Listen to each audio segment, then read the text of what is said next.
नमस्कार। स्वागत है वास्तविक संख्याओं के इस परिचयात्मक सत्र में। बात शुरू करते हैं गिनती की संख्याओं से, यानी प्राकृत संख्याओं से। प्राकृत संख्याओं को हम लिखते हैं n से। प्राकृत संख्याएं वे संख्याएं होती हैं जो गिनने के काम आती है, यानी 1, 2, 3, इसी 4, 5, 6, इसी तरह से आगे अनंत तक होती है। कोई सीमा नहीं है, आगे से आगे बढ़ती जाती हैं। इसके बाद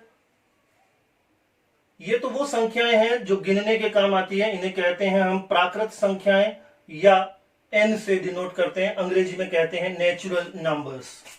इसी तरह पूर्ण संख्याएं होती हैं जिसको हम w से डिनोट करते हैं, होल नंबर्स। ये हैं प्राकृत संख्याएं। प्राकृत संख्याएं। और ये है पूर्ण संख्याएं। पूर्ण संख्याओं को w से लिखते हैं। और ये कौन सी संख्याएं हैं? ये लगभग यही संख्याएं हैं, लेकिन इसमें एक अवयव अधिक है। 1, 2, 3, 4, 5, 6, 7, 8 तो वही है, इसमें एक अवयव 0 अधिक है, तो ये पूर्ण संख्याएं हैं। इसके अलावा हमारे पास है पूर्णांक। पूर्णांक को i से भी लिखते हैं और z से भी लिखा जाता है। इनको अंग्रेजी में कहते हैं हम इंटीजर्स। ये कौन सी संख्याएं हैं? ये 0, 1, 2, 3, 4, 5, इस तरह से आगे 0 से कम -1, -1 से कम -2, उससे कम -3, इसी तरह से यहां भी अनंत तक। पूर्णांक में वो संख्याएं आ रही हैं जो धनात्मक हैं, +1, +2, +3, +4, +5, और ऋणात्मक -1, -2, -3 तथा 0 भी इसमें शामिल है। तो ये पूर्णांक संख्या है। तो ये इन संख्याओं के अलावा भी हमारे पास कुछ संख्याएं बच गई। अगर याद करें तो बट्टे वाली संख्याएं, जैसे 1/2 आधा, 1/4 पाव, 3/2, 5/7, -3/-5, 2/-3, ऐसे ही अनेकों अनेक अनगिनत ऐसी संख्याएं हैं जिनको हम p/q के रूप में लिख सकते हैं। अगर आपको याद आ रहा हो, जहां p पूर्णांक हो और q भी पूर्णांक हो। देखिए यहां p पूर्णांक होना चाहिए और q भी पूर्णांक होना चाहिए, और q बराबर 0 न हो। ठीक है, तो ऐसी संख्याएं जिन्हें p/q के रूप में लिखा जा सकता है, जहां p और q दोनों पूर्णांक हों तथा q बराबर 0 के नहीं होना चाहिए, ऐसी संख्याएं ये बट्टे वाली संख्याएं। तो p/q के रूप में लिखा जा सकता है। तो इनको भी प्राकृत संख्या 1 है, इसको मैं 1/1 लिख सकता हूं। 2 को भी 2/1 लिख सकता हूं। 3 को भी 3/1 लिख सकता हूं। -3 को -3/1 लिख सकता हूं। तो ये सारी जो संख्याएं हैं, ये सारी वो संख्याएं हैं जिन्हें p/q के रूप में लिखा जा सकता है, और जिसमें p और q दोनों पूर्णांक होंगे, तो और q बराबर 0 नहीं होना चाहिए। तो अपन ध्यान रखेंगे, ये सारी संख्याएं, बट्टे वाली संख्याएं, ये प्राकृत संख्याएं, पूर्ण संख्याएं, पूर्णांक, ये सभी मिलकर बनाती हैं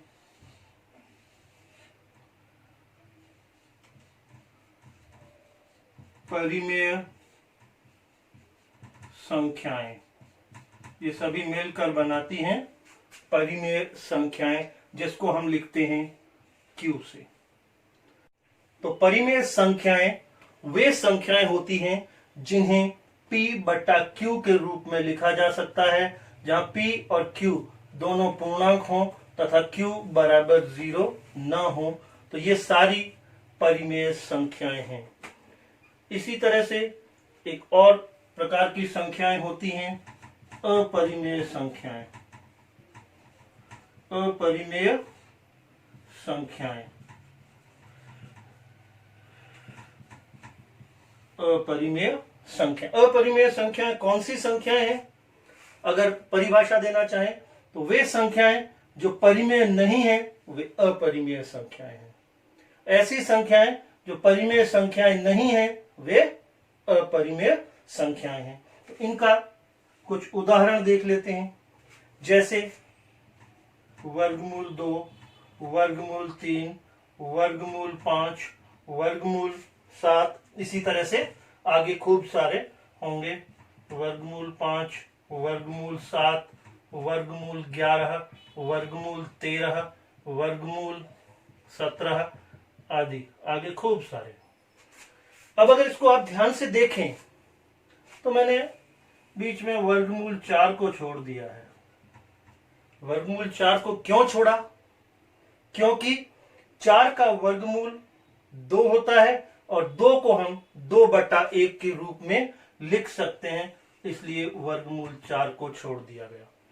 तो जिन संख्याओं का वर्गमूल पूरा पूरा ज्ञात नहीं होता है उन संख्याओं के वर्गमूल अपरिमेय संख्या के रूप में पहचाने जाते हैं। और अच्छे शब्दों में कहूं तो अभाज्य संख्याओं के वर्गमूल निश्चित रूप से अपरिमेय संख्याएं होते हैं। इसके अलावा एक और जानी मानी संख्या जिसको हम कई बार उपयोग में ले चुके हैं, पाई। ये जो पाई है ये भी अपरिमेय संख्या है। इसको p/q के रूप में लिखते हैं, 22/7 है, लेकिन 22/7 इसका एग्जैक्ट मान नहीं है, सही मान नहीं है, वो इसका लगभग मान है। वास्तव में पाई अपरिमेय संख्या है। तो अब आप लोगों ने देखा ये सारी परिमेय संख्याएं हैं और ये वर्गमूल वाली और पाई, इसके अलावा भी और भी अपरिमेय संख्याएं हैं। धीरे धीरे आपके सामने आगे बढ़ेंगे, आगे पढ़ेंगे तो आती रहेंगी। ठीक, अब ये परिमेय संख्याएं और अपरिमेय संख्याएं दोनों को मिलाकर हम कहते हैं वास्तविक संख्याएं। इन दोनों को मिलाकर हम कहते हैं वास्तविक संख्याएं। वास्तविक संख्याएं, और इसको लिखते हैं R से, रियल नंबर्स। ये आपके सामने पूरा वास्तविक संख्याओं के अंदर कितनी तरह की कौन कौन सी संख्याएं, एक छोटा सा खाका आपके सामने है, इसको अपनी कॉपी में नोट कर लीजिए।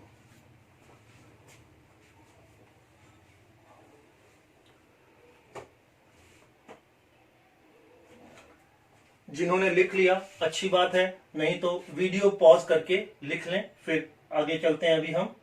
अब देखिए, वास्तविक संख्याओं को, हर वास्तविक संख्याओं को हम दशमलव के रूप में लिख सकते हैं। इस बात को नोट करना, हर वास्तविक संख्या, किसी भी वास्तविक संख्या को हम दशमलव के रूप में लिख सकते हैं। अब दशमलव रूप कैसा होगा? अपरिमेय संख्याओं का दशमलव रूप कैसा होगा? परिमेय संख्याओं का दशमलव रूप कैसा होगा? अपरिमेय संख्याओं का दशमलव रूप कैसा होगा? देखिए, अपरिमेय संख्याओं का दशमलव रूप होगा अनावर्ती अशांत। अनावर्ती अशांत दशमलव होगा। अनावृत्ति अशांत। अनावृत्ति अशांत का मतलब क्या? अनावृत्ति, अनावृत्ति मतलब जिसमें किसी भी चीज की आवृत्ति नहीं होगी और दशमलव के बाद संख्या रुकेगी भी नहीं, ऐसी संख्या को बोलते हैं अनावृत्ति अशांत दशमलव। अनावृत्ति अशांत, अनावृत्ति अशांत दशमलव, अनावृत्ति अशांत दशमलव। परिमेय संख्याओं को जो दशमलव रूप होगा वो दो तरह का हो सकता है। कौन कौन सा? पहला, शांत दशमलव। शांत दशमलव या आवृत्ति अशांत दशमलव।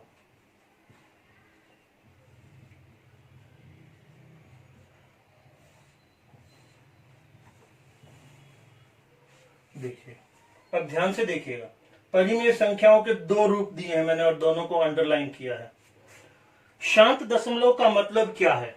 शांत दशमलव का मतलब है जिसमें दशमलव के बाद एक अंक या दो अंक आने के बाद रुक जाता है, उसको हम कहते हैं शांत दशमलव। जैसे 0.5 ये शांत दशमलव है।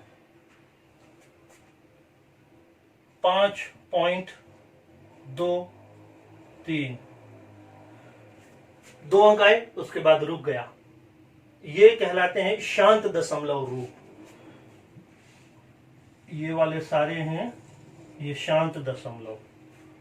और अब मैं आपको एक बार फिर से देख लीजिए, कोई भी परिमेय संख्या होगी तो वो या तो शांत दशमलव होगी या आवृत्ति अशांत दशमलव होगी। शांत दशमलव मतलब दशमलव के बाद एक अंक आने के बाद या दो अंक आने के बाद या तीन अंक आने के बाद रुक रही है, उसको कहते हैं शांत दशमलव। मतलब शांत हो रही है एक दो तीन कुछ अंक आने के बाद। आवृत्ति अशांत दशमलव क्या है? जैसे 0.6666 ये आगे बढ़ता ही जा रहा है, खत्म नहीं हो रहा, 6 आता ही चला जाएगा, तो इसको कहेंगे आवृत्ति अशांत दशमलव। आवृत्ति हो रही है 6 की बार बार आवृत्ति हो रही है, इसलिए इसको कहते हैं आवृत्ति अशांत दशमलव। ये भी परिमेय संख्या ही है। और इसको हम छोटे रूप में ऐसे भी लिख सकते हैं 0.66 के ऊपर बार। ऐसी ही एक और आवृत्ति अशांत दशमलव हो सकता है 5.27 बार। 27 के ऊपर बार लगने का मतलब है 27 ये रिपीट हो रहा है। तो ये आपकी ये दोनों ही चीजें परिमेय संख्याएं हैं। अब अनावृत्ति अशांत दशमलव, अनावृत्ति अशांत दशमलव जो अपरिमेय संख्या है, देखिए मैं किस तरह से बना रहा हूं उसको भी ध्यान से देखना। 1.12 1.12 5 7 3 4 5 9 2 1 7 3। अब हमेशा नई नई संख्याएं आ रही है, कभी भी पुरानी संख्या रिपीट नहीं हो रही, कोई भी ग्रुप या समूह रिपीट नहीं हो रहा है। इसलिए ऐसी संख्याएं जो अनावृत्ति है, आवृत्ति नहीं हो रही है, पुनरावृत्ति नहीं हो रही है और अशांत है, शांत भी नहीं हो रही है, ऐसे दशमलव ही हमारे अपरिमेय संख्याओं की श्रेणी में जाते हैं। बाकी ये दोनों आपके ये भी और ये भी दोनों इसकी श्रेणी में है। तो ये हमारा एक दिमाग में खाका पूरा हुआ वास्तविक संख्याएं क्या होती हैं, किन किन रूपों में पाई जाती हैं। अब अगर हम इस संख्या के बारे में कुछ और डिटेल पढ़ेंगे तो हमको वो सारी बातें बेहतर समझ में आएगी। धन्यवाद सभी को।